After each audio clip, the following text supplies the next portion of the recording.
Assista agora. Telescópio. Telescópio. Apoio cultural. Feijão Santo André, para o seu arroz com feijão ficar mais gostoso. Plano Familiar Camargo. Tradição, seriedade e respeito. Stile, de coração para você. Bolsa Creto, sistema construtivo para obras de engenharia hidrogeotécnica.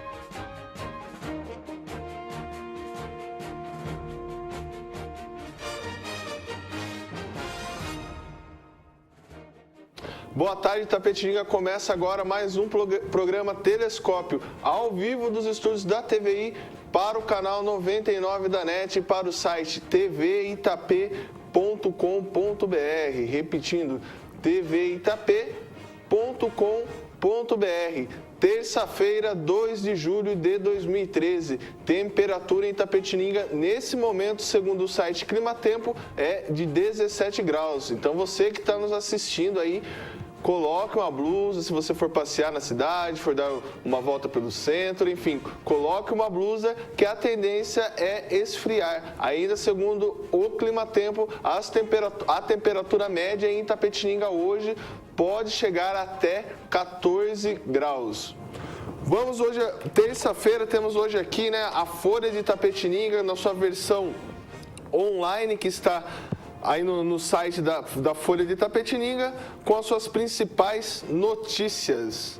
Novas regras para as taxas em serviços bancários passaram a vigorar ontem. Então, segunda-feira, começaram a vigorar essas regras.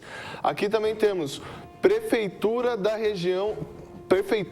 região, melhor dizendo, né, participam da capacitação sobre atração de investimentos na Invest São Paulo.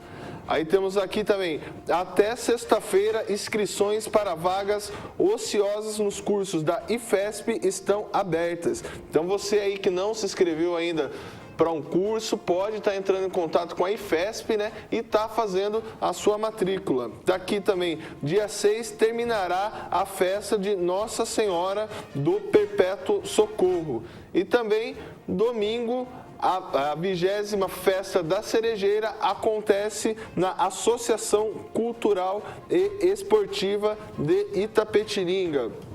Hoje também, nessa terça-feira, trouxemos aqui para você, telespectador, está aqui, né, o Semanário de Itapetininga. O Semanário de Itapetininga, que tem aqui na sua capa destacando: São Camilo aceita administrar o Hospital Regional de Itapetininga.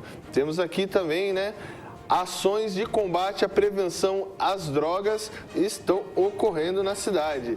Temos aqui também, conforme o semanário, Prefeitura reformula projeto de recapeamento da Marginal dos Cavalos. O município cadastrou uma proposta de financiamento junto ao governo federal, que apresentou as melhores taxas de juros e carência, né? Ainda aqui, dentro aqui do semanário, fala aqui sobre o Hospital São Camilo. Você que está nos assistindo, né? Passamos semana passada com toda aquela crise, toda aquela polêmica no nosso hospital regional, a greve. O secretário Felipe teve presente lá na Câmara Municipal explicando o que estava acontecendo no hospital com a saída do Instituto Varte. A Prefeitura publica uma nota aqui no semanário, no qual diz: o prefeito e a equipe da Secretaria da Saúde, há cerca de 2 meses, estão em constantes reuniões com o Hospital São Camilo, o qual administra mais de 50 hospitais pelo Brasil.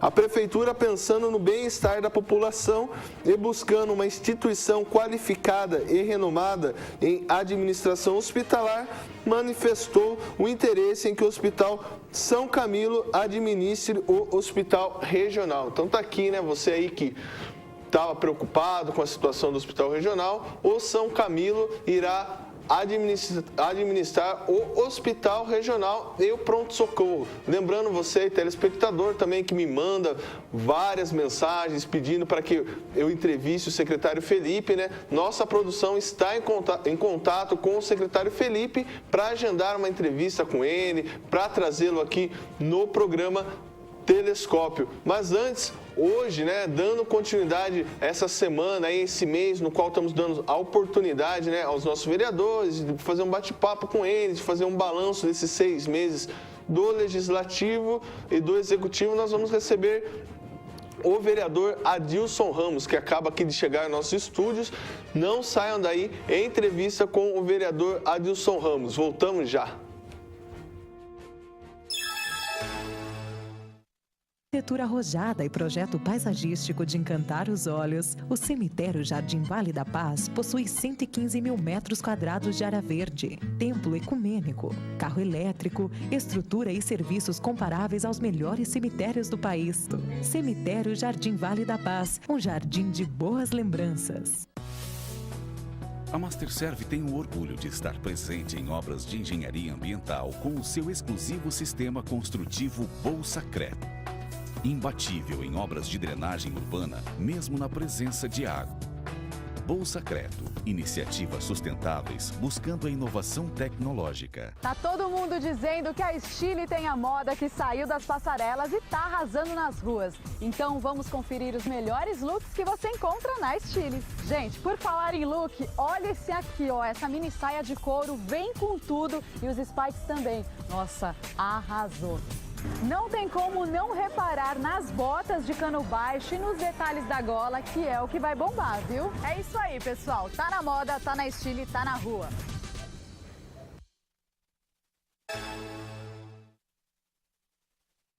Voltamos em Itapetininga para mais um bloco do programa Telescópio, né? Lembrando que o nosso programa é um oferecimento do Bolsacreto, Plano Familiar Camargo, Lojas Stile e Café Santo André. Adilson, boa tarde. Boa tarde, bem-vindo ao programa Telescópio, primeira vez comigo aqui, né? Isso é uma oportunidade, né, que a gente está tendo e parabéns, né, até pelo programa, né? E a gente está aí à disposição para poder esclarecer ou informar aí a população do trabalho, do nosso trabalho perante a Câmara Municipal de Itapetininga.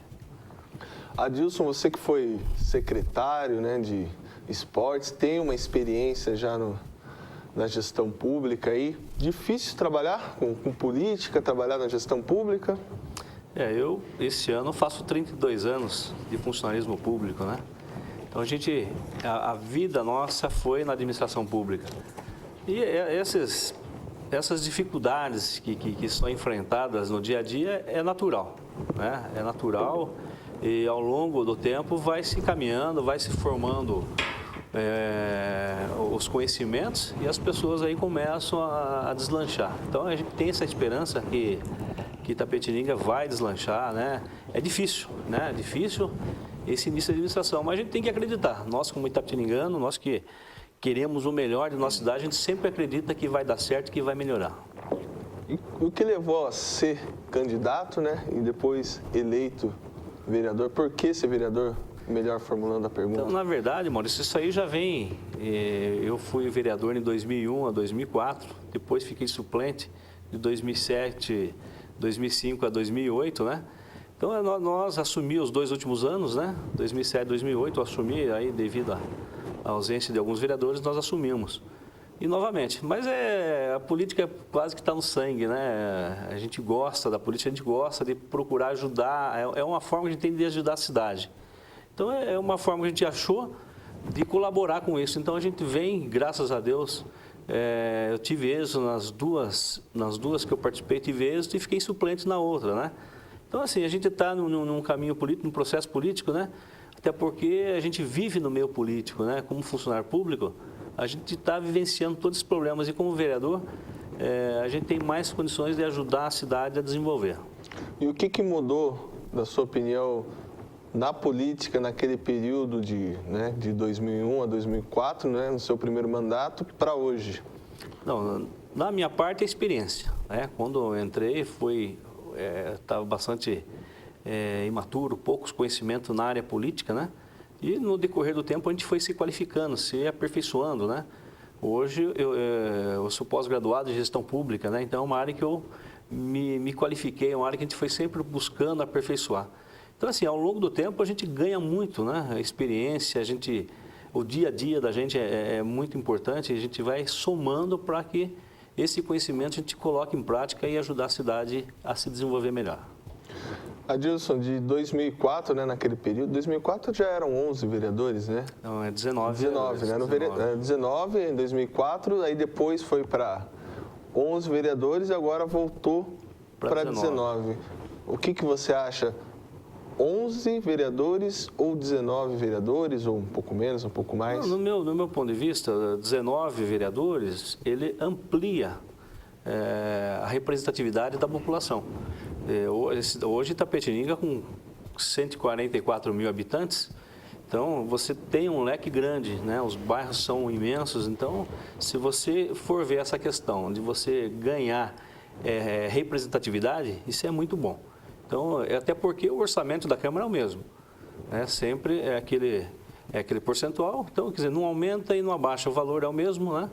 Que é investido e não vejo... eu não vejo nenhum problema nesse sentido. Eu acho que assim, a população que ganha mais representatividade.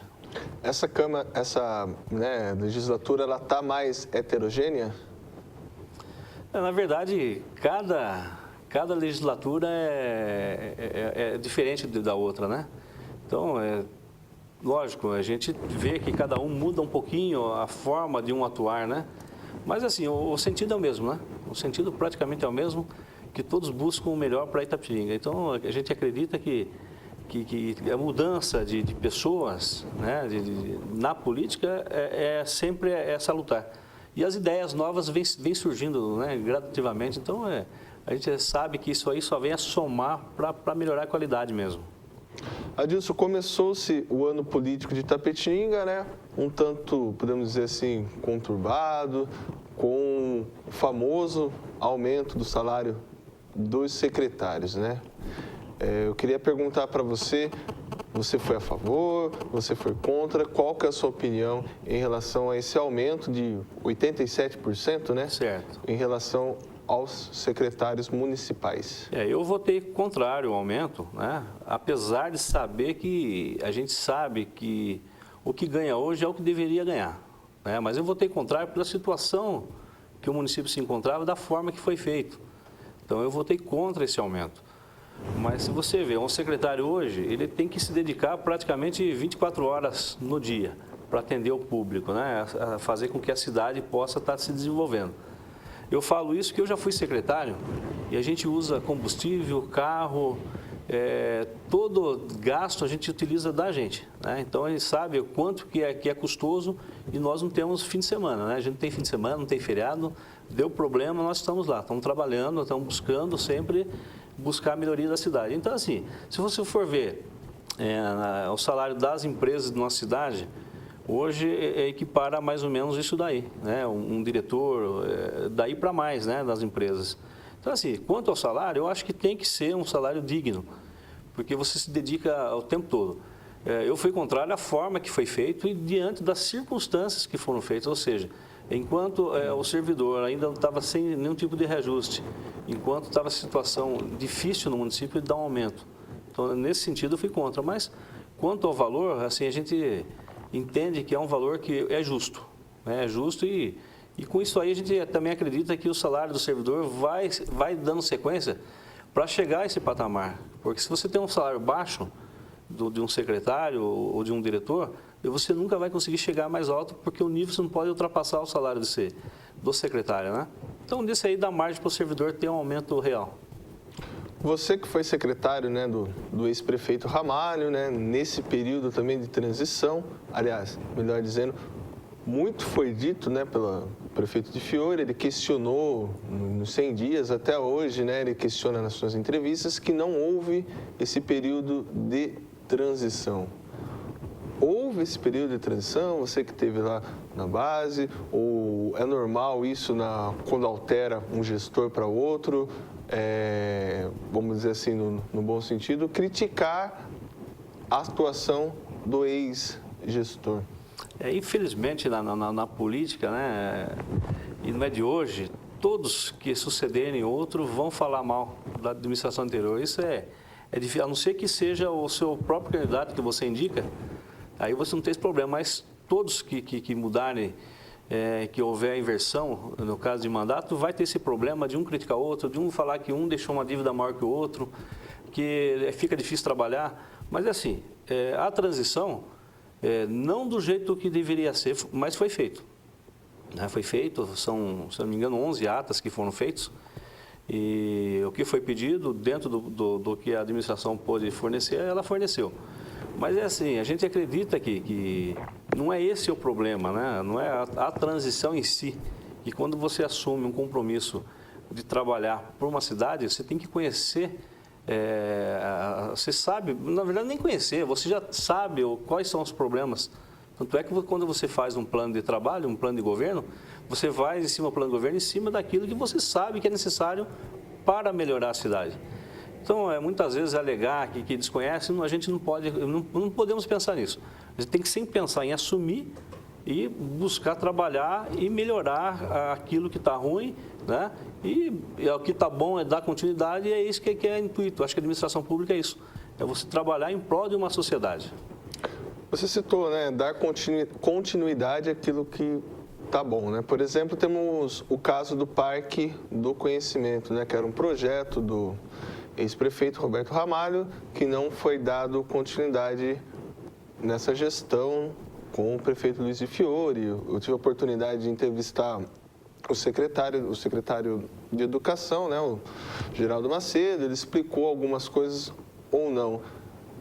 Andando pelas ruas, as pessoas falam que muita coisa que estava previsto no projeto do Ramalho, do ex-prefeito Roberto Ramalho, não está sendo executado.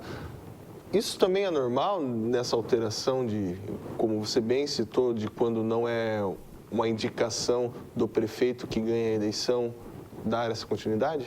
Quer dizer, na verdade, no meu ponto de vista, né, eu acho que é anormal, né? Porque se você tem um projeto, porque no caso do Parque do Conhecimento, né, o Parque do Conhecimento, a área foi adquirida para essa finalidade. Então, quer dizer, você não pode, é um dinheiro utilizado com recurso da educação, é um recurso do Fundeb. Então, essa área tem que ser utilizada para a atividade da educação. Eu não posso pegar essa área e colocar uma outra atividade nesse local. Tá? Então, esse é um ponto. Agora, a questão de cada governo mudar a sua plataforma, a sua forma de trabalhar, seus projetos, é quase que natural. Porque, infelizmente, né? Porque é um ego, né? Pessoal, onde a pessoa não quer... Se eu dar continuidade a um projeto, eu vou estar sempre lembrando no ex. Mas isso aí, no meu ponto de vista, não tem nada a ver, porque você está fazendo algo que é para a cidade, que é para os munícipes. Então, esse pensamento de você, eu vou mudar o nome porque senão eu vou levantar o ex-prefeito, ou sei lá, alguma coisa nesse sentido. Então, nós não podemos pensar nisso. Acho que a gente tem que pensar sempre no bem-estar de nossa comunidade. Você citou, né, o Fundeb, e foi na gestão do ex-prefeito Ramalho, o ginásio Mário Carlos Martins foi passado, né, da Secretaria de Esportes para a Secretaria de Educação, para que se fizesse essa reforma. Daí morreu o engenheiro, enfim, e não foi feito essa reforma. Você também sempre foi ligado à questão dos esportes. O quanto que faz falta esse ginásio? Se você, como vereador, há perspectivas ou uma cobrança para que esse ginásio seja terminado? Não tem dúvida, né? O ginásio Mário Carlos Martins é um dos mais antigos da nossa cidade, né? Centro da cidade, no coração da cidade, né? E que trouxe muita alegria para os itapetininganos, para os esportistas itapetininganos, né? A questão de você transferir de uma secretaria para outra nada mais é do que a Secretaria de Educação sempre utilizava o ginásio Mário Carlos, porque tem ali as escolas centrais que não tem quadra, então sempre tinha os espaços que a educação utilizava. Então, como existia isso, existe todo o recurso do Fundeb para investimento, então nada melhor que passar para a educação e ela cuidar do ginásio, né? Como foi feito todo um procedimento, né, para que fosse feito isso daí. Até porque a prefeitura utiliza normalmente todos os ginásios da prefeitura, que junto às escolas municipais, é utilizado no período noturno. Então, ou seja, a Secretaria de Educação utiliza durante o dia para as aulas de educação física e à noite a população utiliza para o seu lazer. Então, a questão do Mário Carlos Martins, a gente entende e se diz necessário que a prefeitura tome frente dessa questão e dê continuidade a esse projeto de reforma. Que o projeto em si, o que foi contratado, é maravilhoso. Vai ficar um ginásio de ponta, né? E a cidade precisa disso, né? A cidade vive o esporte. Então, ela tem que ter um ginásio à altura, como nós fizemos com o ginásio do Ayrton Senna, onde nós transformamos o ginásio em um tamanho oficial, 40 por 20, que não tinha, né? Então, nós fizemos toda uma estrutura para adequar.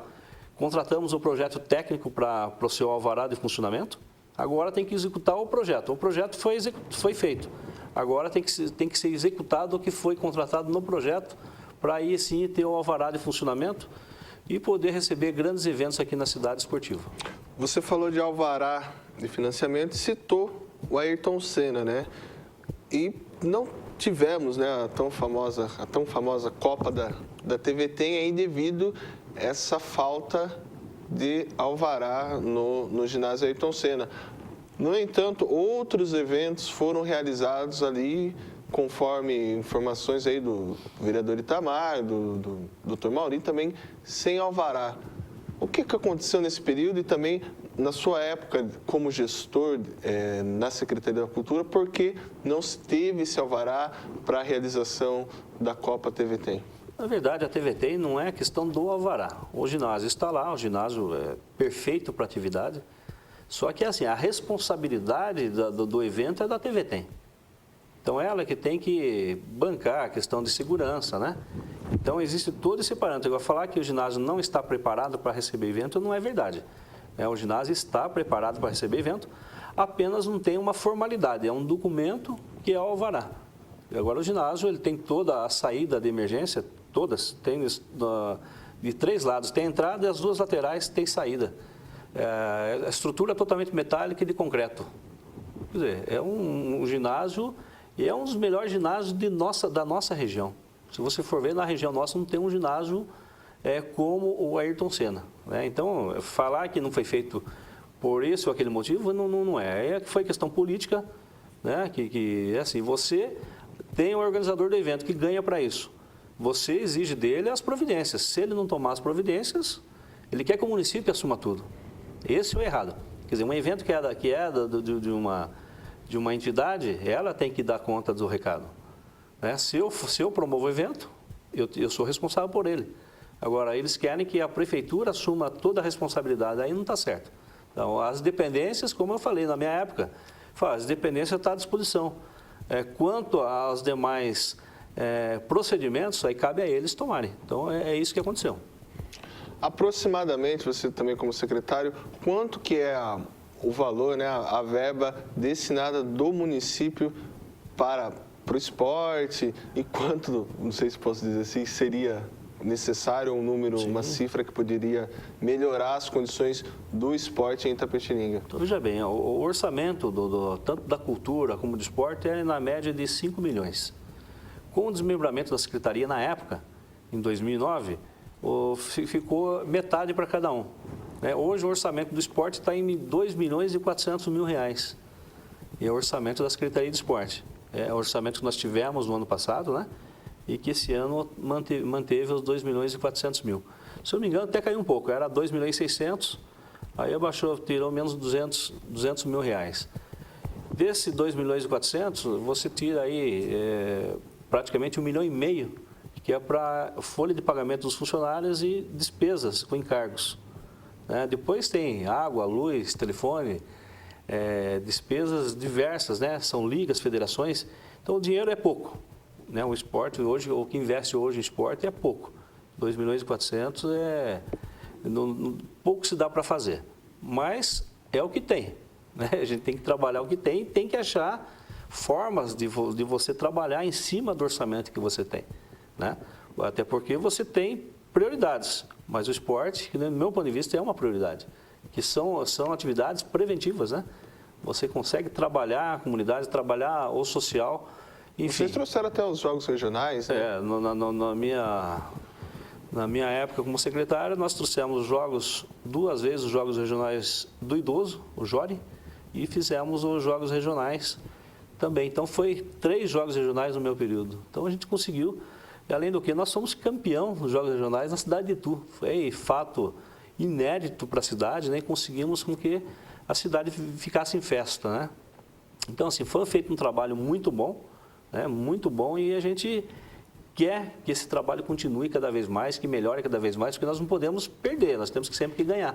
Ganhar espaço, ganhar credibilidade, ganhar mais espaço nas vilas, né, da periferia, né? Tanto é que nós construímos, no meu período, 10 campos de futebol em nossa cidade, fechado com alambrado.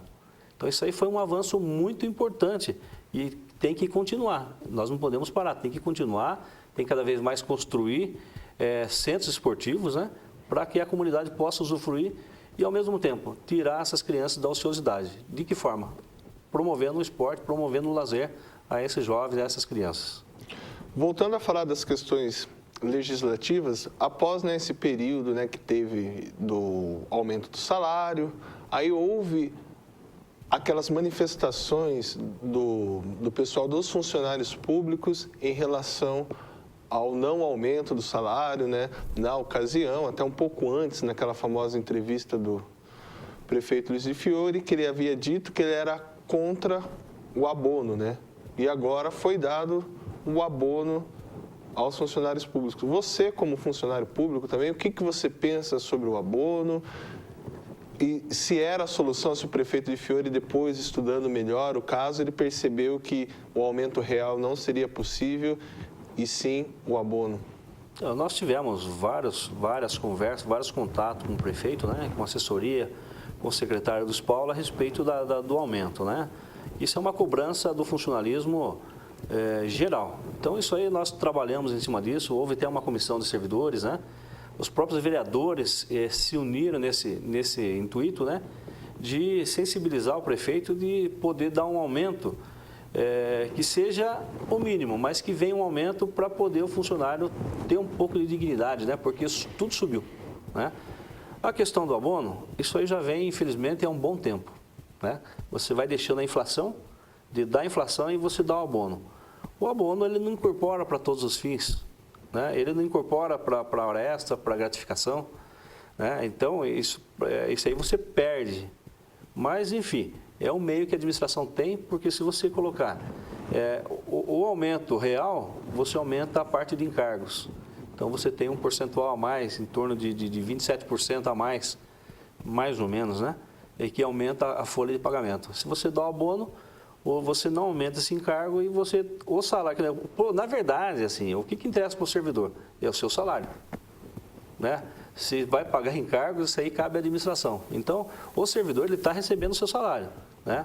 Então, aí conseguimos, uma conversa com o prefeito, dar 7,16% de aumento real, que foi a inflação do ano para o servidor, um aumento de mais R$50 no auxílio alimentação, que hoje está 150, está indo para R$200, e mais um abono de R$150, né? Esse aí é por um ano.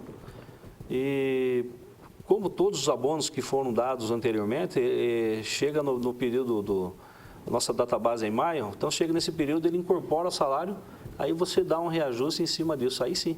Aí você começa a fazer com que o salário não vá perdendo tanto a inflação do período. Então, a gente já ganha com isso, né? Agora, falar que é o bom, é o certo, não. A gente queria, lógico, um aumento real, mas não deu, é o que deu para dar. A gente tem que agradecer, a gente tem que sempre estar trabalhando para melhorar cada vez mais, né? Aí, depois, né, isso dando continuidade aí as coisas, né, que foram ocorrendo aí na Câmara, passou esse período, houve, né, a questão do Instituto Vart, né, a questão da saúde em Itapetininga, né? Nesse primeiro momento, você também que faria parte, que era o grupo dos 5, hoje é o grupo dos 4, né? Eu queria saber o que você naquele momento percebeu, o que vinha acontecendo com o Instituto Vart? Qual foi sua atitude em relação a tudo que vinha ocorrendo na saúde naquele período? Então, esse histórico do Vart já vinha há um tempo atrás, né? Enfim, mas aí nós tivemos uma reunião, após levantar as questões, as dúvidas, nós tivemos uma reunião com o secretário, com o Felipe, com o doutor Iliel, né? E nós pedimos para ver, no caso, os gastos, né? E numa conversa com o secretário, tanto o secretário com o Felipe, como o secretário Iliel, aí nós tivemos conhecimento nos documentos que a gente estava verificando, que as despesas que estava tendo ali não estavam de acordo com o que seria. Só que esse levantamento também já tinha sido feito pelo secretário Felipe. Tanto é que estava esse problema eles já conseguiram detectar esse problema e não repassaram os recursos ao Vart.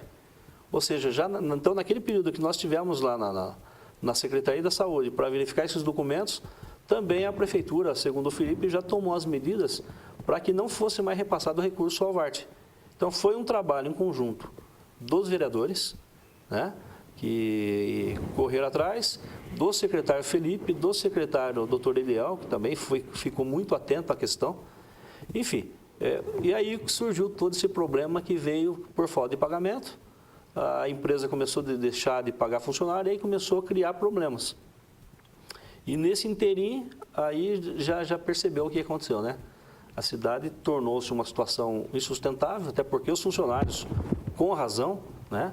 Os médicos, né? Médicos, funcionários. E veja bem, a situação. Vem um problema da Irmandade. Daí a Prefeitura assume todo o passivo. Aí, depois da Irmandade, vem a questão do SAS. Deixa um problema do SAS. Então, depois do SAS, vem o Vart. O que acontece? Os funcionários da Irmandade, tanto médico como servente, como enfermeiro, enfim, todos, eles não têm estabilidade, não sabem se vão receber, não sabem se tem férias, porque um vem cortando o outro, né? Você não consegue dar uma sequência como é um servidor normal, que você sabe de um ano você tem direito a férias, e todos os direitos trabalhistas. Então, ficou essa insegurança. Mas a Prefeitura Municipal assumiu toda essa responsabilidade, está pagando, já vem desde a administração do Roberto, pagando os passivos da Irmandade, né, dos acordos que foram feitos trabalhistas. Vem sendo pago agora, foi autorizado pela Câmara para pagar um acordo que foi feito com o SAS também, e agora um acordo com o Vart, né, não com o Vart, com as despesas que o Vart deixou, que é a falta de pagamento, na verdade é auxílio alimentação, é fundo de garantia, né? Então foi feito um acordo e a Câmara já aprovou o projeto também, né? Autorizando a Prefeitura Municipal a efetuar o acordo ao pagamento a esses abnegados funcionários da Santa Casa. Adilson, sabemos que essa problemática, né, da saúde em Itapetininga não é culpa do prefeito de Fiore, né? Já vem de um passado, né? Por que se chegou a esse ponto? Na verdade, a saúde pública está no país, né? Não é em Itapetininga. Você liga a televisão, você vê que a saúde já vem no país inteiro, né? Esse problema. Quando a Irmandade administrava, já tinha seus problemas. Tanto é que o gestor na época, né, que era o Gessner, ele pediu um aumento para o prefeito, que era o Barbará na época, para que pudesse equalizar a dívida que tinha com o hospital. Que a dívida é grande, né? Sempre o que você recebe, você não consegue pagar. Infelizmente é isso, o SUS paga quase nada para o município. Para cirurgias? Não, você vê uma cirurgia, paga, eu acho que R$40, R$60, isso é absurdo, né? O gasto que você tem dentro do hospital e o que vem do SUS é muito pouco. Então o hospital vive sempre no negativo. E quando foi feita essa proposta, não foi aceito pelo ex-prefeito, né? E ele achou por bem assumir a administração do hospital. Aí que surgiu todo esse problema. E esse problema ainda vai permanecer, porque você assumir a administração de um hospital, que não é municipal, só municipal, né? É um hospital municipal que atende toda a nossa região. Quer dizer, você intitula ele hoje Hospital Regional. É um hospital, como diz o Gustavo Gurgel, é um hospital municipal. Exatamente, que atende a região. Quer dizer, é um absurdo, né? Tanto é que você tem hoje os nossos contribuintes né? Paga os seus impostos, tudo certinho. Você vai no hospital, você tem que ficar esperando porque tem paciente de outras cidades sendo atendido. E não ajuda com um centavo. É fácil o município da região pegar e mandar um paciente aqui para Itapetininga e não pagar um centavo. E ficar todo esse custo para Itapetininga. Então isso não é justo. Então a gente tem que trabalhar de uma forma que Itapetininga atenda a Itapetininga. O mais certo seria, como já foi prometido pelo governador, de estadualizar, de fato se tornar um hospital regional. Ou seja, o governo do estado de São Paulo assumindo a responsabilidade do hospital e aí contratando médicos, funcionários e tudo mais para gerenciar o hospital. Aí o município fica mais tranquilo. O que cabe ao município? O que é a responsabilidade do município? Unidades de saúde, os postos de saúde e o pronto-socorro. É a única responsabilidade do município. A Santa Casa, o hospital, não é responsabilidade. Mas a partir do momento que você assumiu essa responsabilidade, você trouxe para você. Aí o problema está aí, né? A gente está sofrendo, né? A população está sofrendo com essa questão, mas a gente espera que agora, com essa a prefeitura assumiu momentaneamente, né? Por 30 dias, sendo prorrogado por mais 30, e nesse interim houve esse contato com a São Camilo. 1º de agosto assume. Que houve esse contato com a São Camilo, que já esteve em Itapetininga fazendo um levantamento, e parece que houve um positivo, né? Nessa questão. Então a gente acredita que é uma entidade que tem um know-how na área de saúde, que a gente acredita que ela vai trazer, sim, sua experiência e tentar minimizar esse problema. Falar que vai resolver totalmente, a gente também tem que saber que o problema de saúde não é só nosso, né? Isso aí é no país. Então, dentro das condições financeiras, a gente vai estar, a cidade, de uma forma geral, vai estar fazendo o melhor, mas dentro das suas condições financeiras. E aí vem essa questão. De verificar se vai atender a região, então que os prefeitos da região também colaborem com o município. Não é justo que Itapetininga banque toda a nossa região, né? Então a gente tem que ter esse pensamento e cobrar dos municípios, né? Cobrar que eles auxiliem, até porque, Maurício, não há como vir um paciente para o hospital você deixar de atender. Você tem que atender. Agora tem que ter também uma norma que o município assuma a sua responsabilidade também de ajudar com a saúde. Maravilha. Antes de darmos continuidade a esse bate-papo aqui com o vereador Adilson Ramos, nós vamos aos nossos apoiadores culturais. Não peguem no controle, não saiam daí, voltamos já.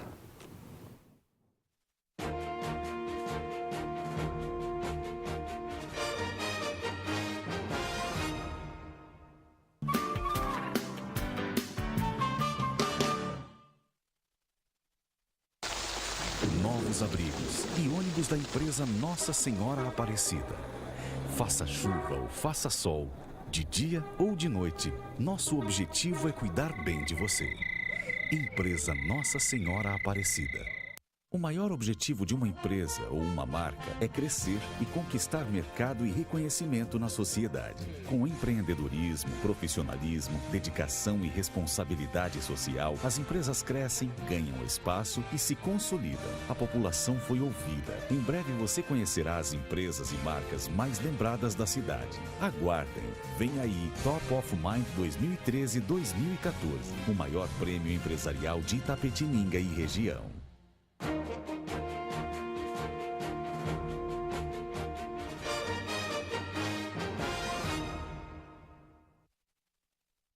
Voltamos em Itapetininga com mais um bloco do programa Telescópio, com a visita aqui do vereador Adilson Ramos. Adilson, vamos às perguntas dos nossos telespectadores? Vamos lá. Adilson, o telespectador Felipe Melo, ele pergunta a você. Você fazia parte do grupo dos 5, que eram da oposição. E agora parece que não está mais votando tão junto com eles. O que aconteceu? Na verdade, eu sempre fui independente das minhas atitudes e continuo sendo. Então, projetos, requerimentos ou qualquer ato que seja para o bem da cidade, eu estou junto. Né? Qualquer assunto nesse sentido. Não necessariamente você está assinando tudo junto, você está junto ou não está junto. A gente sempre tem um bom relacionamento com o Fuad, com o Mauri, com o Itamar, com o Milton Nery, enfim. Então não existe negócio de estar ou não estar. A gente está sempre junto para o melhor da cidade. Então é a questão de colocar que é oposição, não é oposição, eu nunca coloquei essa minha palavra de oposição. A gente é o que é assim, o que é bom para a cidade a gente está junto, o que não é bom eu vou sempre ser contra. Então a minha linha de conduta sempre foi assim e vai ser dessa forma. O Sérgio pergunta aqui, boa tarde, existe na cidade diversos imóveis abandonados, como na Prudente de Moraes, a antiga Igarapé, na 5 de novembro, a antiga Italto, na Quintino, Casarões Antigos, no Calçadão, Nossa Caixa, Nosso Banco, o antigo cinema, antiga Magister, entre outros, tudo abandonado. Será que quando vocês, vereadores, mudarem a nova Câmara e o atual prefeito também vão abandonar o antigo prédio do Legislativo, né, da Câmara, o antigo prédio do Legislativo? Primeiro que esses prédios não são do município. Esses prédios, e a maioria deles são particulares, estão, a maioria, sob júdice, né? E você pega esse que era ali próximo a Igarapé, que ele falou, da Volks, é tudo imóveis que estão aí, estão sobre a vigilância da justiça, né? A maioria deles. Enfim, então esses imóveis não são do município. Quanto à Câmara Municipal, o prédio pertence ao município. O prédio é da Prefeitura Municipal, né? E o que acontece? Então, quando a Câmara subir para o prédio novo, que eu acredito que seja no próximo ano, que esse ano é difícil a gente assumir. Não termina esse ano? Eu acredito que não. Mas em janeiro, a partir de janeiro, provavelmente nós já estejamos lá no novo espaço. Esse prédio é da Prefeitura, a Prefeitura vai utilizar para diversos... hoje ela tem diversos departamentos que pagam aluguéis. Então, poderá sim ser aproveitado melhor esses prédios pela Prefeitura e evita de pagar determinado aluguel. Então é assim, então é importante deixar claro que todos esses prédios que foi citado não pertencem ao município, é particular. Então, nós não podemos fazer nada nesse sentido, né? A não ser cobrar os impostos devidos, né? Isso sim a Prefeitura faz. Se não paga, vai judicialmente, é executado. Então, assim, a gente tem essa responsabilidade, sim, de saber sempre primar pelo patrimônio público. O antigo espaço da nossa Caixa, hoje, pertence ao Banco do Brasil, né? Até em requerimentos passados, nós solicitamos que o Banco do Brasil fizesse o fechamento com alambrado, né? Com grade, né, à frente lá do seu imóvel, e estava parando muitas pessoas desocupadas nesse espaço e estava até causando um certo transtorno ali aos lojistas, aos comerciantes, pedestres que estavam ali utilizando. Então, é um trabalho que tem que ser feito e tem que ser cobrado, sim. Gilberto Moura nos pergunta, bom programa, Maurício, parabéns ao vereador Adilson. Vereador, o senhor é funcionário público, né? Se eu errado, eu li errado. Público, sempre esteve na base dos governos passados. Foi secretário do Ramalho e agora parece estar se aproximando de Fiore. É isso mesmo? Não, eu sou funcionário de carreira, como eu falei, já são 32 anos de prefeitura. Sou lotado no gabinete do prefeito, a minha lotação é no gabinete do prefeito, e eu tenho que trabalhar. A gente está, como eu falei, não importa se é o A, B ou C que assuma a prefeitura, eu sou lotado no gabinete, eu tenho que estar lá. É a minha função, né? O vereador, eu estou vereador, eu sou funcionário público, é diferente, né? Então, eu faço a minha atividade como funcionário, respeito todos que passam por Itapetininga, todos os prefeitos que estão na administração. Agora, eu tenho que trabalhar, eu recebo, né, da comunidade para estar trabalhando. Então, assim, independente de quem entra ou quem sai, eu tenho que fazer meu trabalho. E a questão de estar junto ou não estar junto, esse é o momento. Como eu falei, se o projeto é bom, eu vou aprovar, eu vou ser favorável. Se o projeto não for bom, eu sou contra.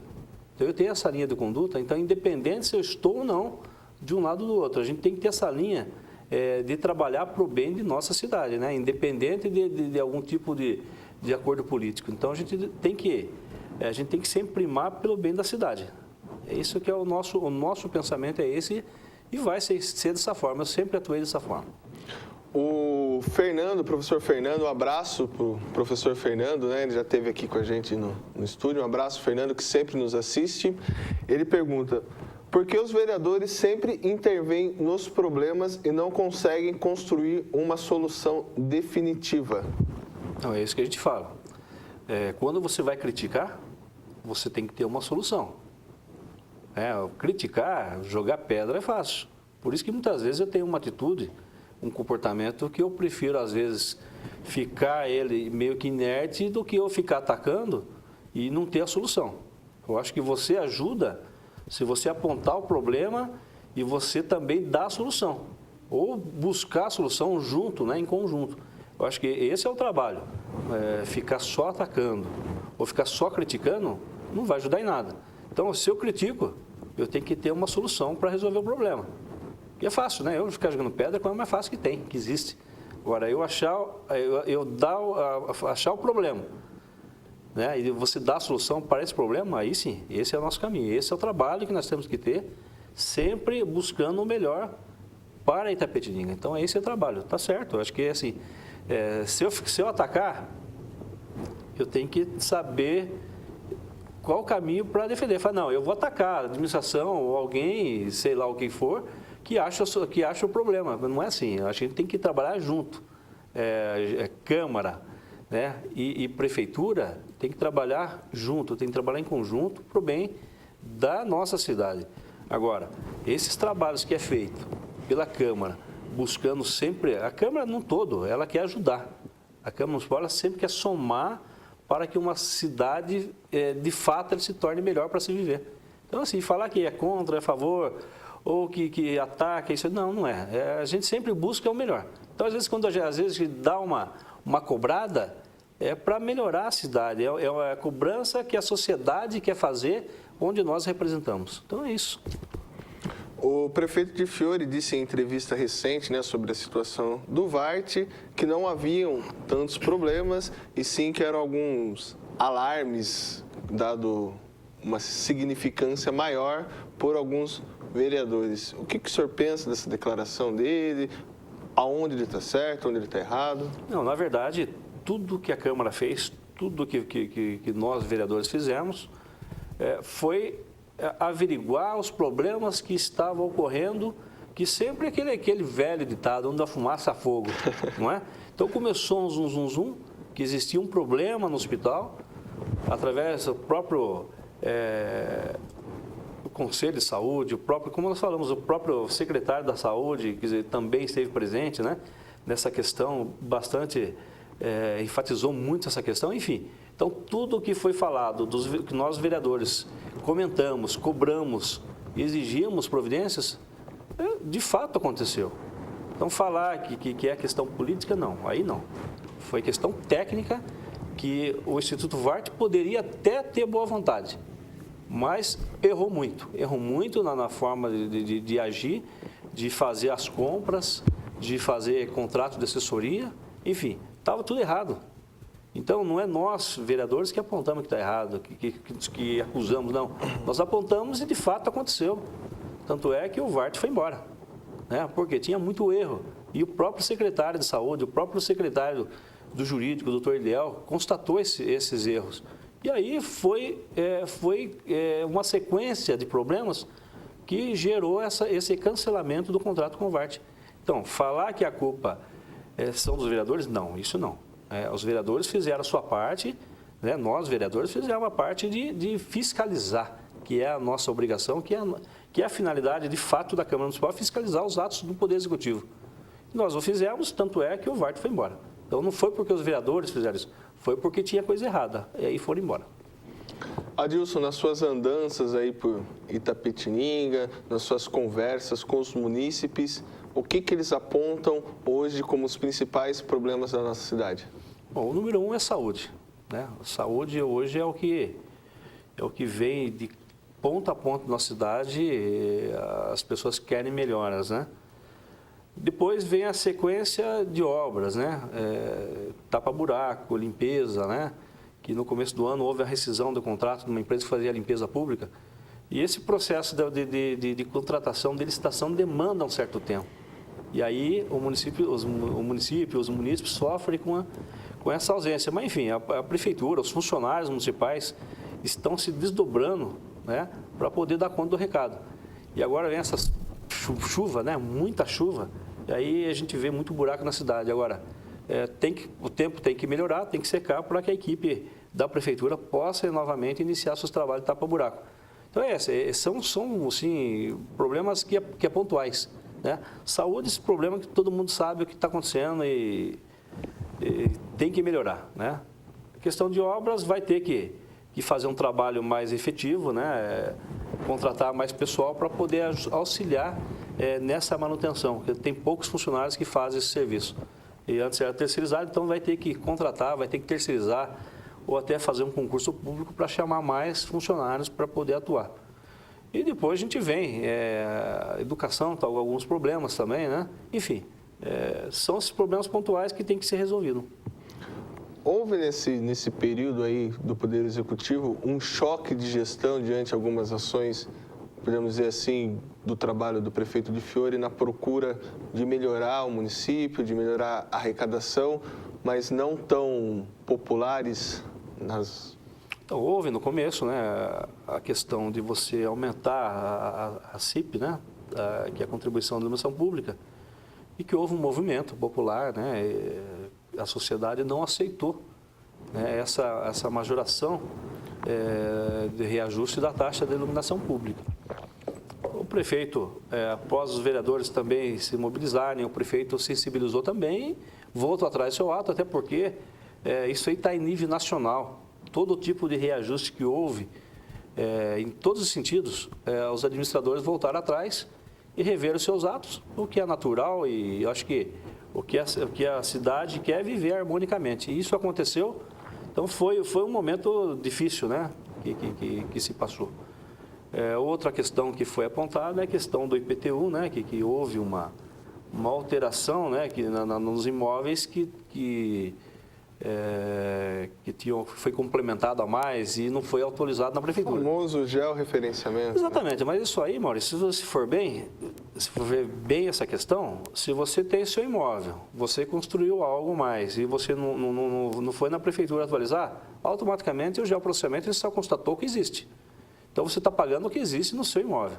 Então nessa questão, no meu ponto de vista, eu acho que perfeitamente essa questão. Existe alguns casos que a população está pedindo uma revisão, né? Que diz que não houve isso, aquilo. Enfim, está lá o setor da prefeitura para receber, né? Através do Atende Fácil, todas essas reclamações, essas revisão, né? Que é aquele que não fez as melhorias, pode pedir lá a revisão e terá seu abatimento. Adilson, há muita cobrança em pouco tempo de gestão, né, para o Poder Executivo, para o Poder Legislativo também? Não, é natural. É natural que toda mudança, a população, nós queremos mudança, nós queremos melhorias. Isso é natural. Essa cobrança que acontece da população é natural. Só que, infelizmente, tudo tem o tempo certo, né?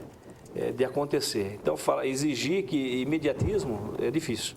Falar que vai construir, que a administração pública, quem trabalha na administração pública, quem conhece um pouco, sabe o quanto que é moroso. Então, você vai fazer um processo de licitação para contratar um pessoal 3 meses.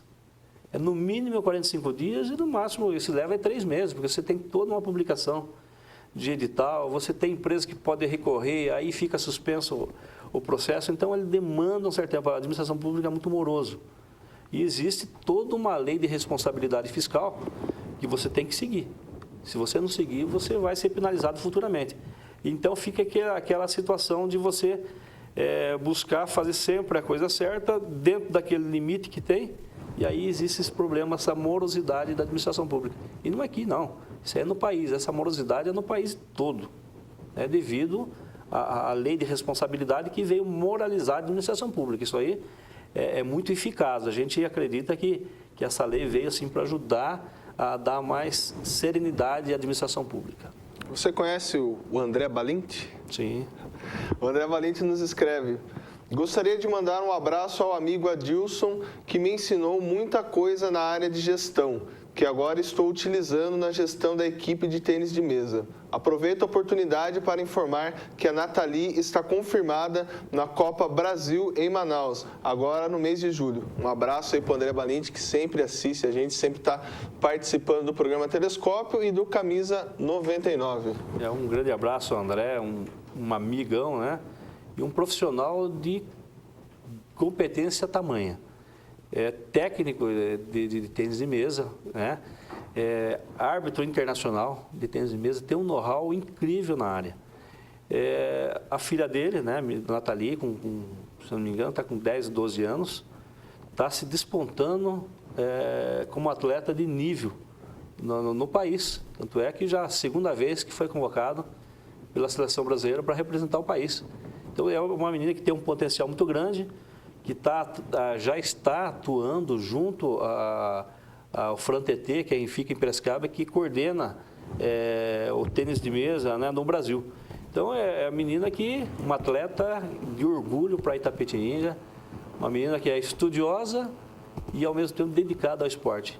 E tem um pai que trabalha constantemente em cima disso para que a sua filha seja, primeiro, uma cidadã e depois uma grande atleta. Adilson, eu estou terminando a nossa entrevista, né? E assim como eu fiz com os outros vereadores, eu vou fazer com você. Que nota que você dá nesses 6 primeiros meses para o poder legislativo e para o poder executivo? Olha, o legislativo, nós tivemos, na média, de 18 requerimentos por sessão. De 13 a 18 requerimentos por sessão. Então, projetos de leis foram, acho que, quase 60 projetos. Então, a Câmara trabalhou intensamente nesse período de 6 meses em prol da sociedade. Como nós falamos, todos os requerimentos que nós fazemos visando atender o munícipe. Então, tudo que chega, nós não olhamos, vou fazer isso por bonito, não. Tudo que é feito pela Câmara Municipal é para atender a reivindicação dos nossos munícipes. Então, esse é um ponto muito importante. Eu acho que foi 6 meses bastante positivo e produtivo. Foi trabalhado intensamente, tivemos discussões acalorosas na Câmara Municipal, você acompanhou bastante, sabe o quanto que a Câmara é a casa do povo, então ela tem que sim ser sempre calorosa, tem que sempre estar respeitando a população. Então a gente encerra esse primeiro semestre aí positivo, no meu ponto de vista foi bastante positivo, foi bastante trabalhado e foi... Teve muita coisa boa, né? Então, a gente dá com muito positivo essa questão. A Prefeitura Municipal, ela está conhecendo... É difícil você pegar um gestor da administração privada e pôr numa administração pública, até ele pegar o conhecimento, ele vai penar um pouquinho. Mas, ao tempo, ele vai conseguir...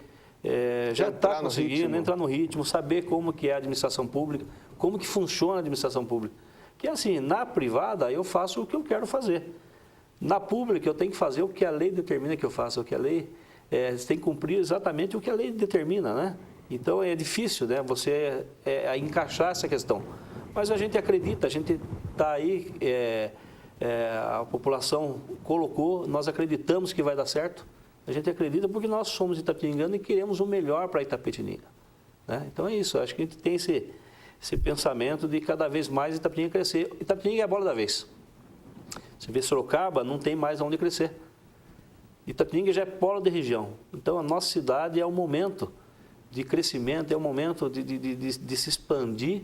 Eu acho que é uma cidade que tem uma qualidade de vida boa. Nós temos segurança, saúde, né? A saúde tem que melhorar, mas nós temos já todo um equipamento técnico para isso. Então, a gente tem que... a cidade nossa está no ponto de ela crescer e desenvolver cada vez mais. Então, a gente acredita. Eu sempre acredito que vai melhorar. Obrigado, Adilson. Conte com a gente, precisando aí da TV, tendo pautas para a gente, pode estar mandando aí. Obrigado pela sua participação, por atender o nosso convite e também, né, por estar trazendo aí os esclarecimentos sobre o seu mandato, sobre as suas perspectivas e a sua visão do que aconteceu nesses primeiros 6 meses em Itapetininga. Nós vamos aos nossos apoiadores culturais. Não saiam daí, voltamos já com o professor Luiz Fernando Vale.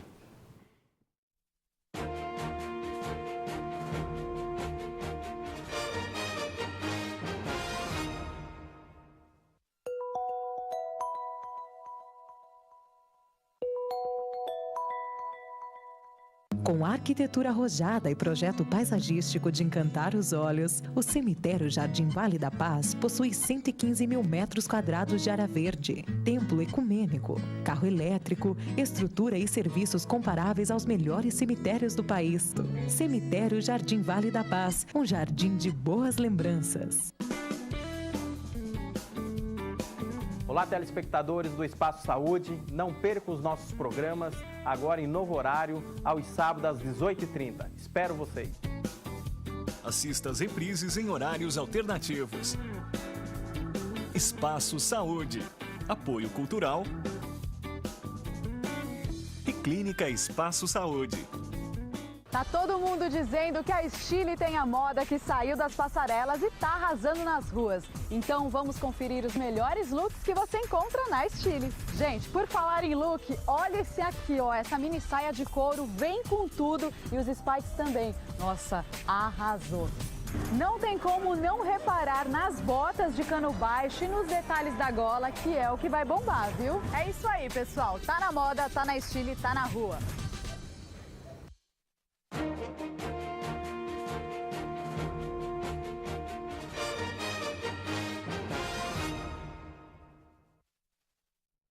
Voltamos em Tapetinga para mais um bloco aqui do programa Telescópio. Agora com a visita do meu amigo Luiz Fernando Vale, com 2 L's, né? Nome de pessoa que tem brasão. Isso.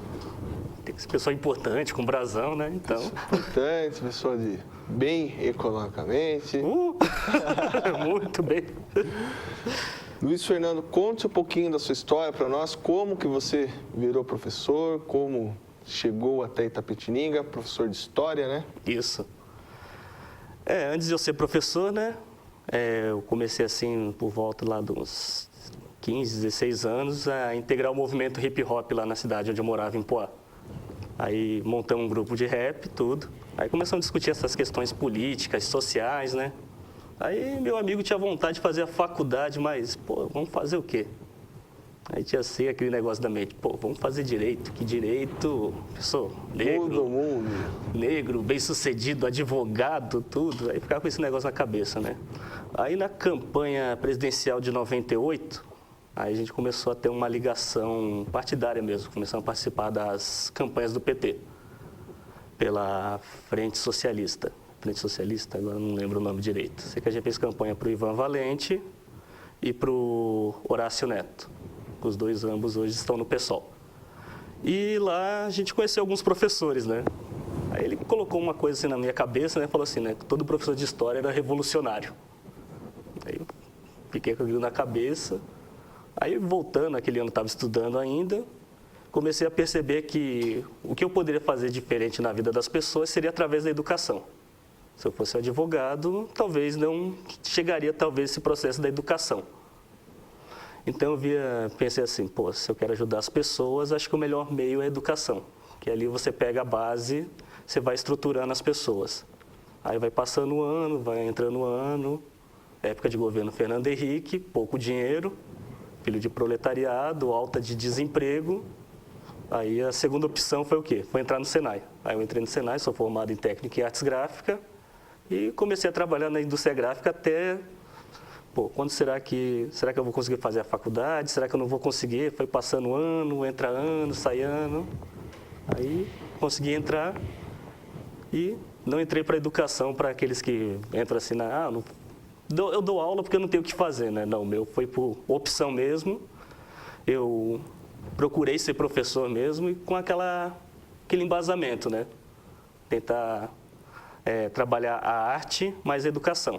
Que eu acho que não sei se os dois vão mudar a vida totalmente das pessoas, mas se você conseguir trazer os dois, a arte e a educação, com um discurso político, talvez você consiga trazer vários para o seu caminho e entender que podemos sim mudar as perspectivas dos jovens, através dessas duas correntes.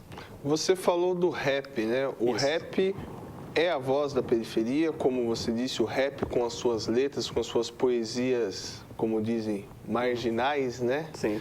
Ele ajuda como a transformar a consciência do pessoal e da periferia? Assim, acho que cada época tem um período, né? Começou com samba. que os negros começam a gritar a sua liberdade, para conseguir essa consciência. E depois, pelos anos 90, o começo dos anos 2000, o rap aparece. Por quê? Porque foi um momento que eu também via se despertar. Antes de ouvir rap, eu não me sentia assim, não assumia a minha identidade como negro. Não falo assim, eu sou negro, tenho orgulho, não tenho vergonha das minhas raízes africanas. Aí quando eu escuto os primeiros versos do Racionais e do Taíde, eu começo a entender, pô, eu sou isso. Aí eu acho que vejo também, conforme eu fui andando também em outras periferias, em outros lugares, eu vi que a garotada daqueles anos 90 se identificava com aquilo, que era o famoso grito de libertação, a busca da consciência. Então o rap, vou sempre basear nos anos que eu vivi, né? Que eu convivi com rap, que eu fiz rap, que foi um grito de liberdade para essa juventude, não só a afirmação da sua afrodescendência, o respeito da cultura africana, mas também a consciência política veio através disso. Você falou da afirmação da africanidade. Não havia ou ainda não há políticas para essa afirmação, para que o negro se reconheça como negro? Eu acho que muito pouco. Hoje temos a Lei 10.639, que está aí no Estatuto, que tem que ter não só o ensino de história e cultura afro-brasileira, mas sim precisa também de uma abordagem geral. Porque chega no dia 20 de novembro, o que história, sociologia e geografia vai fazer? E matemática? Será que os africanos não deram uma contribuição em matemática? Será que em física também não dá para ter algum embasamento? Biologia? Interdisciplinaridade? Sim, tem que ter uma interdisciplinaridade. Aí você vai buscar que a África contribuiu para isso, contribuiu para aquilo. Infelizmente, a nossa educação é toda voltada para a Europa, principalmente a nossa parte de historiografia. A nossa historiografia é totalmente europeia. Você chegou a perceber, quando que você percebeu isso, né? Você citou, né, claro, na educação básica, né, no fundamental, mas na universidade também é esse olhar europeu sobre como é que você falou? Historicidade. Historicidade, palavra difícil. Sim, totalmente na universidade é voltada para a escola europeia, principalmente a escola francesa. Mas eu não sei se eu tive a sorte de ter uns professores que tinham uma visão mais aberta. Principalmente meu professor lá de História e Cultura Afro-Brasileira buscou trazer sempre buscar esse equilíbrio. Não adianta você querer valorizar sendo que você valoriza demais o outro. Então você tem que te retirar um pouco desse para conseguir esse equilíbrio. Para que ele dizia assim, quero que vocês, quando vocês entrem na escola, façam que aquele jovem afrodescendente não sinta vergonha do seu passado africano. E aquele que não procure desvalorizar o que o outro construiu, que ele também se encaixa nisso. Fala-se em igualdade racial. O que é igualdade racial? Igualdade racial no Brasil ainda é uma coisa que é só falada, só baseada no livro do Gilberto Freire, Casagrande Senzala, que fala o quê? Vivemos num país harmonioso, na qual as raças se misturam naturalmente. Sim, eu não vou negar a questão dos relacionamentos. Eu mesmo tenho um relacionamento interracial. As pessoas no Brasil têm mais facilidade de se misturar devido à nossa colonização. Ou seja, o português tem uma maior facilidade. Mas o que vemos? Vemos também a questão da desvalorização do negro, a desvalorização, quando você fala que a pessoa é descendente direto de africano, ela já, não sou não, sou moreno. Essa desvalorização moreno. Que você fala no mercado de trabalho, como é que é? Sim, vai desde o mercado de trabalho, somente você olha entre os professores, existem poucos professores negros. Você liga a televisão, nos comerciais, praticamente você não vê aquela figura representativa do negro. E não só nos comerciais, mas também os intérpretes das novelas, dificilmente é negro. E também no dia a dia, os grandes cargos. Sempre tem aquela pendência, né? Infelizmente, dizem as pessoas, que um professor meu deu um exemplo, né? De repente a pessoa não é racista, mas ela não é racista mesmo. Mas a cultura do país é racista. Isso faz, de repente, a pessoa pender para um outro lado. Ele deu um exemplo assim, um promotor. promotor, ele vai lá, gosta da roda de samba, é casado com uma negra, mas aí, de repente, tem um julgamento. Aí o principal suspeito é o negro. Aí o júri já fez tudo. Para que lado será que ele vai temer? Será que ele vai querer entender isso ou vai vir toda aquela cultura que foi passada para ele desde berço? Dessa sociedade que buscou sempre inferiorizar o negro. Que já vem desde os estudos do Nina Rodrigues, do Silvio Romero, do próprio Monteiro Lobato. Sempre a busca da inferioridade. Então, essa inferioridade vai passando de geração em geração. E aí eu tento até passar assim, não, a culpa é dos negros que não se uniram, né? Essa era a pergunta que eu ia fazer para você, né? Passa-se essa questão que os negros não são organizados como, vamos citar, por exemplo, os homossexuais. Isso é verdade ou isso é inverdade? Sim, existe uma verdade, mas também existe uma, podemos basear assim, é uma questão um tanto complicada. Porque, vamos lá, vou dar um exemplo, será que todo irlandês é unido? São todos irlandeses, mas tem católicos e protestantes. Será que todos os espanhóis são unidos? Não sei se o basco se entende muito bem com o catalão, que se entende com o madrilenho ou com o galego. Ou seja, existem diversidades culturais. Os próprios negros que vieram para cá, existiam os negros que já eram civilizados, existiam várias tribos inimigas, e cada um vai tendo um ponto de vista diferente. Veio negros que eram muçulmanos, outros que não tinham uma cultura letrada, e vai tendo diferença.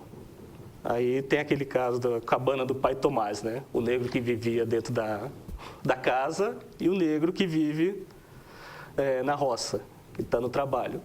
O negro que viveu na casa, ele tem entre aspas, o carinho do seu senhor. Mas o que viveu na roça não tem o carinho do seu senhor. Então ele vai ter uma visão diferente. Ou seja, esse aqui não passa a não gostar desse. Que esse tem uma visão diferente desse. Existe um constrangimento, você citou bem a 20 de novembro, né, que é o Dia do Zumbi dos Palmares, né, e tem o 13 de maio. Existe um constrangimento nessas datas quando os professores vão falar a respeito disso com os alunos? Bem, eu acho que tanto do professor para o aluno, ou do aluno negro, ou do aluno não negro? Eu acho que não deveria ter um constrangimento, né, porque, digamos assim, a memória é construída, ou seja, essas datas são para construir memórias. Não vai trabalhar tanto com história, são construções de memórias. 13 de maio eu não costumo trabalhar muito, porque... E não questionam você? Fala, poxa, professor, você é negro e não vai falar nada do 13 de maio? 13 de maio, assim, eu costumo questionar o seguinte, que a liberdade do negro não foi conquistada no dia 13 de maio. Ela foi conquistada antes, já estava tendo revoltas, negros já compravam só alforria, simplesmente era um ato que ia acontecer. A monarquia quis sair por cima. Vou fazer isso antes que a república seja feita, porque a república já ia estourar a qualquer momento. Antes da república estourar, a monarquia fala assim, não, vou conceder essa liberdade aos negros, já que é uma pressão internacional, a Inglaterra já pressionava por isso. Então, a monarquia dando essa liberdade, ela ganha isso como se fosse uma dádiva. Isso é uma dádiva para os negros, é um presente nosso, monarcas, para os negros. Por isso que eu não trabalho muito a questão de 13 de maio. Trabalho muitas questões das rebeliões, eu falo muito de Luiz Gama, que poucas pessoas citam Luiz Gama, que foi um poeta, advogado, foi vendido pelo pai, sua mãe tinha sido presa e mesmo assim ainda lutou pela liberdade de vários negros e poucas pessoas conhecem sobre Luiz Gama. E o 20 de novembro eu falo da questão do zumbi, aí muita gente pergunta, pô, zumbi tinha escravo? Vamos trabalhar a seguinte mentalidade. Essa era outra pergunta que eu ia fazer. Você estava roubando todas as minhas pautas? Estou me antecipando. Antecipando. Então, vamos lá. Zumbi tinha escravo? Sim, zumbi tinha escravo porque era uma mentalidade da época. Que se formou o que no Palmares? Se formava um pequeno reino africano, mas temos que diferenciar os tipos de escravidão. Qual era a escravidão praticada pelo português? Não, o português não entrou lá no meio do mato, não saiu caçando. Ele simplesmente fazia o escambo. Ele dava lá um cavalo, fumo, alguma coisa e trocava pelo aquele prisioneiro de guerra. Aí, aquele prisioneiro de guerra, e assim depois ser comercializado na América, já que era um grande tráfico. Do quilombo, como que é? Seguindo o pensamento grego, quem deve trabalhar? Aquele que não tem um intelecto. Não é? O ócio é para quem trabalha com intelecto. Era a mesma coisa. Ou seja, esses escravos estavam lá porque, o zumbi trabalhava com intelecto. Não era aquela escravidão. Você não fez serviço direito, vai para o tronco, vai ser açoitado. Você não serve mais para mim, vou te negociar. Essa era a mentalidade da época, porque todo mundo tinha escravo. Qualquer sociedade, tanto europeia, tanto asiática, tanto africana, tinha essa mentalidade escravocrata. Até a própria sociedade indígena.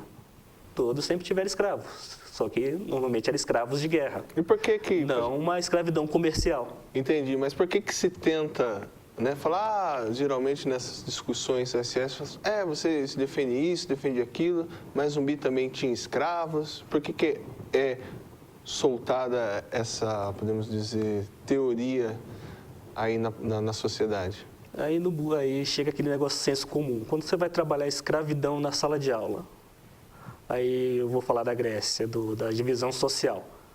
Aí falo de escravo, as pessoas falam assim, quem não tinha direito na Grécia era escravo. Aí as pessoas, eles eram negros? Aí você vê que tem um comum na sociedade que todo escravo era negro. Não, eles não eram negros. Eles poderiam ser espartanos, que seria branco. Poderia ser romano, era uma escravidão de dívida. Ou escravidão de guerra. Aí você tem que conseguir fazer primeiro que eles desvinculem as duas coisas, a diferença da escravidão. A escravidão moderna e a escravidão antiga. A escravidão antiga era uma mentalidade. Ou seja, existia dois tipos de trabalho. O trabalho do ócio, que era a parte dos pensadores, dos profetas, e o trabalho braçal. Quem ia fazer o trabalho braçal? Um pensador não ia fazer um trabalho braçal. Então, deixava para o escravo. E a outra escravidão, quando na modernidade busca resgatar tudo da Grécia Antiga, eles buscam também o quê? Resgata a escravidão. Só que aí já era a mentalidade? Era uma mentalidade mercantil. Então vamos fazer que a escravidão nos dê lucro. Como a África foi o primeiro país a estar no caminho, e eles já praticavam a escravidão, aí começaram a ter lucro. Ou seja, a primeira exploração aqui no Brasil foi do índio. Só que o índio, que muitos se enganam, falam assim, não era preguiçoso. Não é que o índio era preguiçoso. Ele não era adepto àquele trabalho. Se ele não é adepto àquele trabalho, ele fugia, ele conhecia o território. Então, como o português já plantava cana-de-açúcar na África, o africano é mais propício, ele já conhece o trabalho. Aí trazia o africano. Ou seja, primeiro tem que saber desvincular os tipos de escravidão. Se você colocar no senso comum acha que escravidão é a mesma coisa. Na Grécia Antiga, o escravo não trabalhava direito e ia para o tronco. Na Roma, o escravo não trabalhava direito e ia para o tronco. Só que são escravidões diferentes. E mesma coisa dos índios. Os índios também mantinham escravos, só que também não era uma escravidão comercial. Aí, se não saber desvincular a escravidão comercial da escravidão antiga, vão buscar o quê? Essa desvalorização da questão do zumbi. Falando que, o zumbi também tinha escravo, ele não merece ser herói. Desvincular não, melhor dizendo, desconstruir uma imagem. Isso, desconstruir essa imagem e saber a diferença das escravidões. Entre uma escravidão comercial, praticada pelos europeus, e a escravidão que era praticada já na sociedade antiga. Pois ninguém tinha um pensamento liberal para falar assim, agora nenhum homem pode explorar o outro homem. O homem não pode ser o lobo do homem. Isso aí só vai vir depois da Revolução Francesa. Ninguém tinha esse pensamento dos iluministas ainda. Maravilha. Vamos aos nossos apoiadores culturais. Não saiam daí, voltamos já com mais um bate-papo aqui com Luiz Fernando Vale com 2 L's.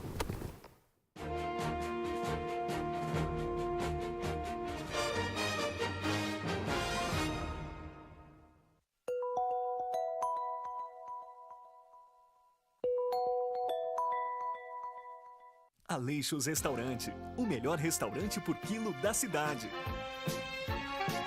Comida caseira com sabor inigualável. Venha nos visitar e experimentar as delícias que preparamos para você.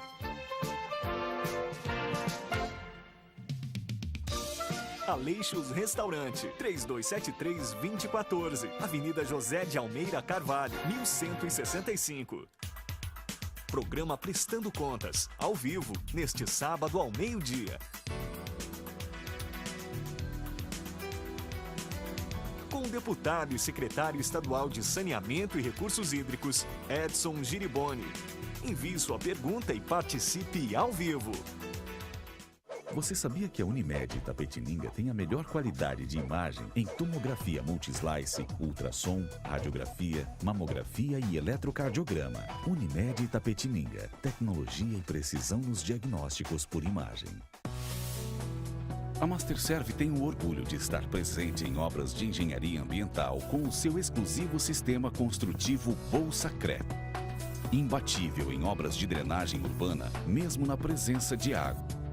Bolsacreto, iniciativas sustentáveis buscando a inovação tecnológica.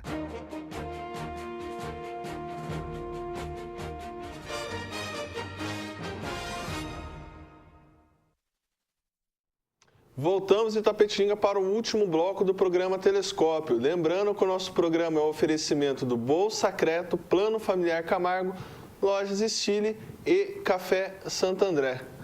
Luiz Fernando Vale.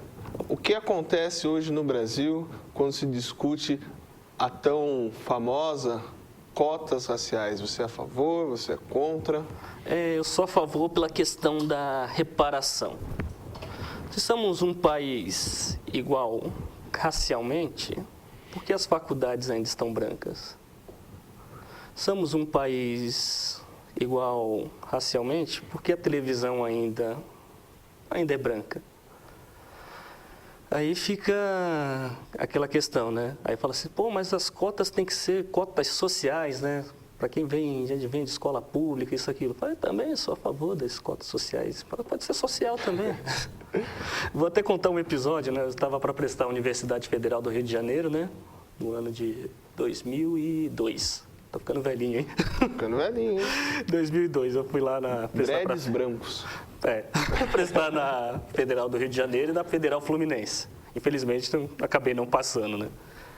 Mas fiz prova lá na Tijuca, né? Aí, quando fui fazer a prova, eu olhava na minha sala para prestar o vestibular. Tinham 3 pessoas negras. Eu, uma outra menina que estava fazendo a prova e a outra que estava entregando a prova. E quando eu voltava, eu fiquei na casa do meu tio, lá no bairro da Pavuna. Quando eu chegava na Pavuna, eu olhava em volta, vários negros. Eu pensava assim, pô, mas como assim? Me explica isso. Estou tentando entender, será que ele sabe da questão da cota, que lá no Rio de Janeiro foi o primeiro estado a aderir às cotas? Aí eu vi assim, pô, porque quando fui fazer a prova só tinha 3, mas aqui no bairro tem um monte. Fica a questão, né? Será que e depois para passar, quantos será que vão estar lá dentro? Quando as pessoas falam em cota, né, eles começam a ter aquela questão, né? Fala assim, pô, mas é mais fácil isso, aquilo? Não. A pessoa que vai prestar cota vai fazer prova também. Vai ter um grau de dificuldade, ou seja, as pessoas têm que diferenciar o que é justiça e o que é justo e o que é igual. Qual a diferença? Justo seria o quê? Justo que seria para todos. Igual, vamos concorrer iguais, mas tivemos ensinos diferentes. Será que isso é justo? Eu acho que não. Ainda sobre cotas, falando da questão racial, também temos, você falou que o Rio foi pioneiro, né, nas cotas. Em São Paulo, universidades como a USP, parece que a USP agora vai... a USP vai aderir, mas Mas um meio entre aspas assim. Universidades como a USP, a Unicamp, né, que são as faculdades, podemos dizer assim, mais bem conceituadas, talvez até do Brasil, demoraram para aderir. Por quê, na sua opinião? Eu acho que é devido aos os governos que temos aqui, que não eram a favor disso, ou também tem uma elite aqui também que não aceita isso, e tem outros que dizem assim, que vão estragar aquela faculdade que meu pai construiu.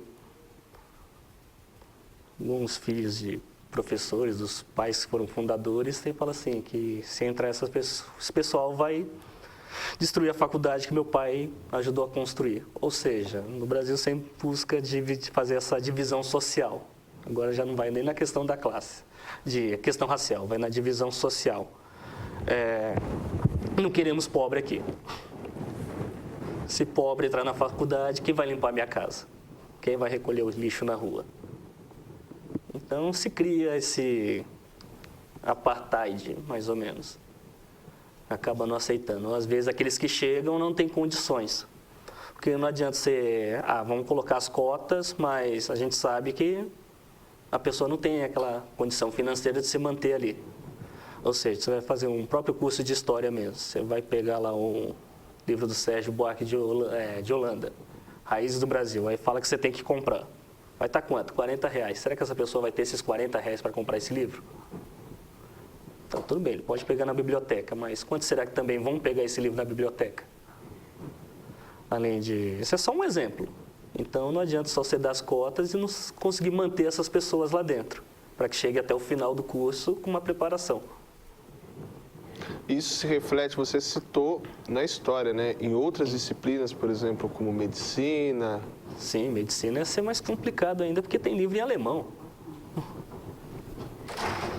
E livro em alemão, como a pessoa vai... Ela não tem o conhecimento da língua, e como vai comprar esse livro também? Eu ficava vendo o pessoal que fazia fisioterapia, comprava, não lembro o nome do livro agora. Era R$200 aquele livro. Quantos vão ter R$200 aí para comprar um livro? Sobre a questão de terras, por que no Brasil há essa dificuldade em reconhecer territórios quilombolas e seguir, né, o governo dá oportunidade para essas pessoas para trabalharem nessas terras? Eu acho que tem muito a ver com o agronegócio, né? Já que o agronegócio é o que demanda, né? E além dessa questão do agronegócio, é complicada a questão da terra do Brasil, porque a princípio a terra no Brasil não era um bem importante. A princípio, o maior bem era o escravo. Quando deixa de ser o escravo, passa a ser a terra.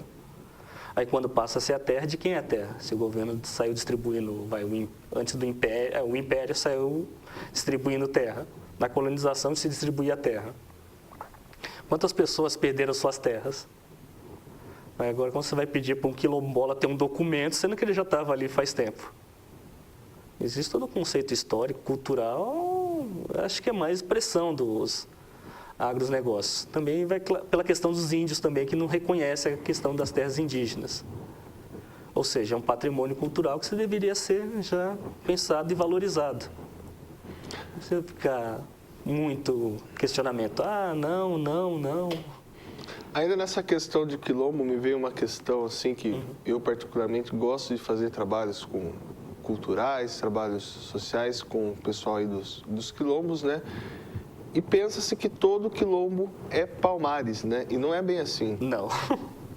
Existem vários quilombos. Aqui na nossa região mesmo temos bastante, né? No Vale do Ribeira. Temos aqui perto de Sorocaba também o Cafundó. Em Goiás temos quilombo, ou seja, o Palmares foi a maior representação. Que conseguiu se construir, não só buscou qual foi a história e uma construção da memória do povo negro ali. Aí as pessoas acham, quando fala de quilombo, só pensa no Palmares. Não, mas se construiu outros quilombos com outras formas e organizações diferentes. Luiz Fernando, para a gente terminar, a nossa entrevista está chegando ao fim. Queria agradecer aí a sua presença hoje aqui nos estúdios da TVI. E eu questiono como você, como professor, outros professores, podem ou devem, não sei, trabalhar essa questão da educação voltada à questão da africanidade aqui no Brasil, como que se deu todo esse processo? Acho que primeiro tem que começar desde a base. Assim, eu tenho um filho de 5 anos, né? Aí esses dias a gente estava pintando algumas cores, né? Aí ele pegava um lápis, né? Papai, que cor é esse lápis aqui, né? Falei, bege, né? Não é cor de pele? Não, não pode ser cor de pele. Minha pele é diferente da sua mãe. Então, isso aí eu acho que já é um começo, né? Que às vezes eles pintam alguma coisa, é cor de pele. Pô, mas a pele de quem? Começar desde a base, para mostrar para eles que existe uma diversidade. E, além da base, a gente tentar colocar tentar falar para os nossos alunos, né, que não existe aquele que é superior e aquele que é inferior. Não só o superior como o inferior, mas se busca uma igualdade, você não pode valorizar demais um e abaixar o outro. Ou seja, tem que buscar esse equilíbrio. E se não se busca esse equilíbrio, vai ser uma questão difícil. E além de trabalhar a diversidade, né? Como assim? Você vai comprar uma boneca para seu filho, né? Por que não comprar uma boneca negra?